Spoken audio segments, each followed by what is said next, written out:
Yo, check this out, all. What do I got here? I got a drill and a really big drill bit. What's this all for? We're just miners, I thought, right? Are we actually starting to drill in? Yo, check it out. Yo, crypto nation and mining family. Crypto nation and mining family. What's going on? Of course, like always, it's not financial advice.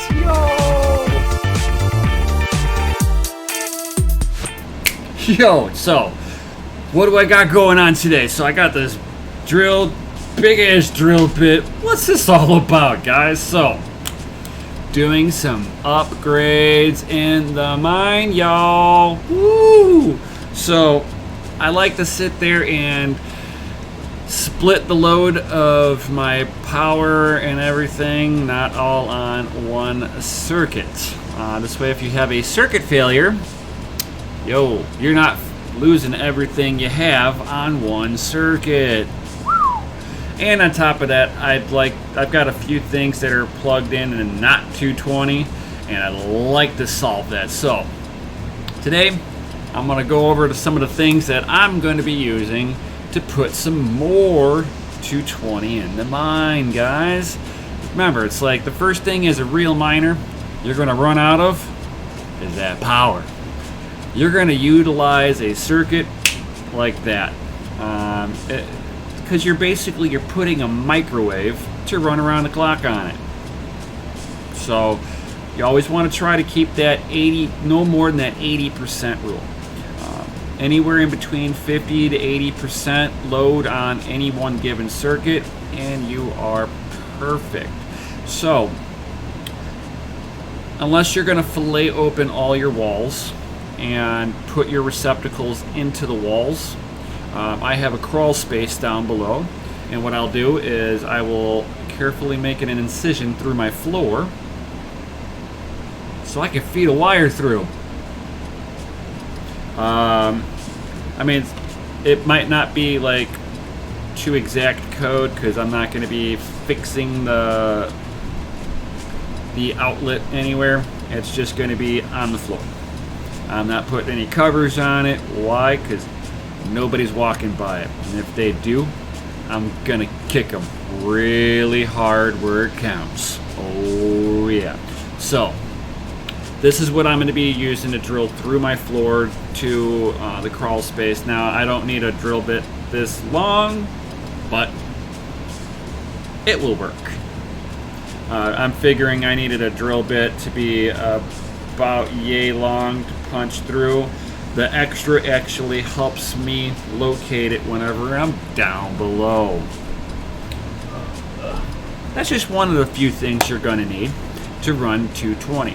Now guys, if you don't feel like doing this is out of your wheelhouse, you can certainly get a hold of me and you can contract me and my little ragtag team, and we'll more than happy to help you out. But then the next item on the list is that, well, you're gonna have it be able to, let me see here if I can show it. There's my fuse panel. You got to have a fuse to go in there, and this is a 30 amp, and you can see by how it shows it up on here. Oop, my thing will focus in it all. There we go. Kind of. Well, just come on, camera, just focus in. It's trying to focus in on everything else. There we go. Bam. So 30 amp, and if you notice that it's got like a little bridge on here. So whenever you hit the breaker, you're actually operating two fuses. That's how it basically, what you're doing is that you're giving it two powers to come out. So instead of all of the load coming out of just one, and you're putting all the amps in, all the load into one line. Now you're splitting it between two. And you're also splitting your amperage and bringing it down because you're not taxing everything so hard. Winning. Ooh. burpage. And then, of course, let me grab this.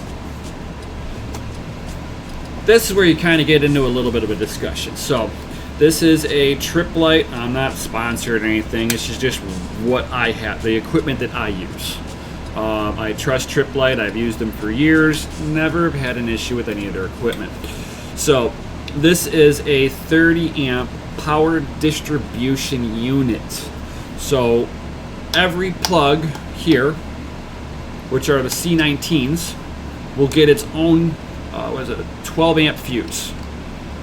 Then you've got the C14s,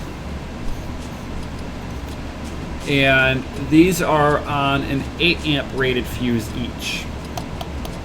So you can put smaller equipment here and larger equipment down here that's going to need more wattage. Just keep in mind to not go above that 30 amp rate on here. Also, you don't want to go more than 80% of the wattage on this and 80% of the amperage. Just keep in mind Ohm's law. That is something that you want to keep in mind. So if you know you got 240 and you look at your power supply and your power supplies all have, let's say at 220, it wants to at the high end, wants 10 amps. It's not that it's pulling 10 amps, it's just that you got to factor in that on the high end, that's what it's going to pull. Not that it's going to pull that turning on or guaranteed that it's going to pull that. Just kind of keep in mind that if it wants 10 amps, you might want to plug it in where it's got a 12 amp fuse on it. So power distribution management, guys. So if you know that your power supplies are only going to use like 5 or 6 amps, perfect. And oh, before I put this down, so here is the plug end on here. This is what they call a cam lock plug. So you plug it in and you twist, okay? Keep this in mind when the way that I'm saying this. On the plug itself, it's got what they call a NEMA number on here. Let's see if I can get a light on this and get it in the right position. So, I don't know if it's going to show it too well. There we go. So it's got a NEMA L6 30P. That is telling you a lot of information, guys. Might seem like gibberish. The NEMA number is the standardization of plugs. So that L6 is the type of plug this is. It's an L6 plug. And it's a 30 amp terminal. So you got to make sure that you match it up with an L6 30 amp outlet. Oh yes, guys, you got to make sure of that. The last thing you want is your plug to start getting hot because, oh, I put a 20 amper in there because it was an L6 and I didn't look at the amperage. They make a 20 amp variant of the L6 plug head. Be careful. If your power distribution unit, like mine, is a 30 amper, then you're going to want to make sure that you also get a 30 amp outlet. Just keep that in mind, everyone. And again, if this is not something that you feel comfortable with, it's out of your wheelhouse, please, please, please, please contact your local electrician. Have it professionally installed if you are unable to do this yourself. I happen to have a little bit of a background with construction, doing new homes, renovations of old homes. Did it for like 3 or 4 years, so I'm a little handy. So setting up stuff for refrigerators, washers, electric stoves, all that stuff, you're going to be looking at a lot of this. I mean, like an electric stove, you're going to be looking at a 40 amper.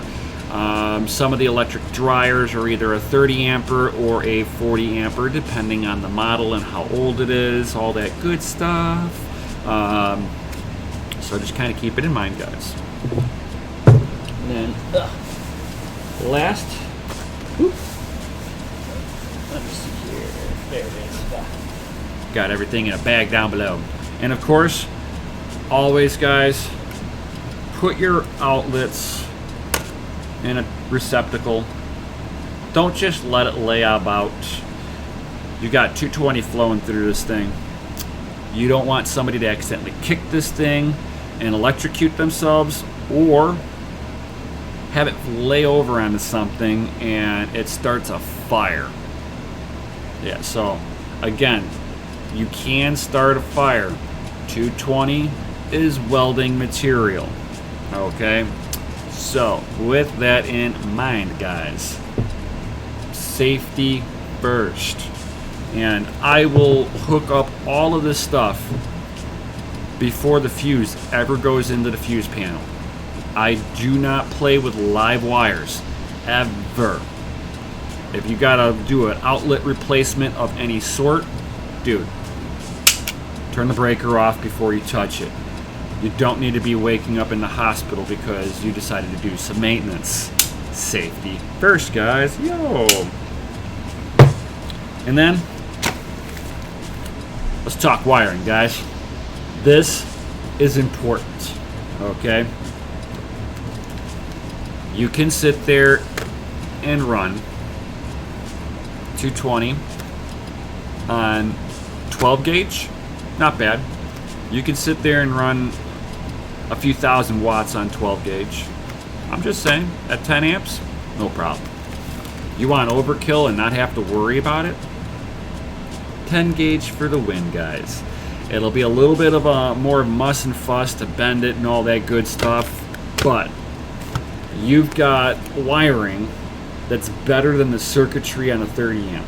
So this can handle more than what a 30 amp can handle, a 30 amp line. So think of your 12 gauge as your 30 amp wiring for 220, where this will be for more for like your 40 amps.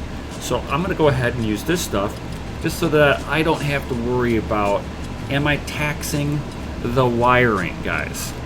That's just me. A little overkill. They come in two colorings, yellow, which will be the 12 gauge, and then the orange, which is the 10 gauge. This is the good stuff, guys. You want the good stuff? Get the orange. Yes. And if you guys have any kind of questions whatsoever, I'm going to be dropping all that good stuff in today, splitting my minds up a little bit, so I got a bit of work to do on my day off. And if you guys have any questions at all, please drop some comments in down below of the equipment that I'm using or whatever. Certainly drop some comments in down below. And if you are unsure, get a hold of me. If you're I mean, I can be for hire, you know. I can be. We'll have to see. So definitely shoot some links in down below. And guys, if you haven't checked it out, that yen.io, guys, that yiggity yen, guys, definitely check it out. You can be on me and Crypto McKell's private groups that are going to be coming up, guys. Oh my god. Oh, I mean, we got kind of a private group going on already on that yiggity yen. You want to sign up? I might have some links in down below. All I want you to do is subscribe, smash that lizardy like button, hit the bell notification, and definitely, guys, share my videos with other people. Helps me get that knowledge out to all of you guys. All right? And I'll see you all on the next one. Peace.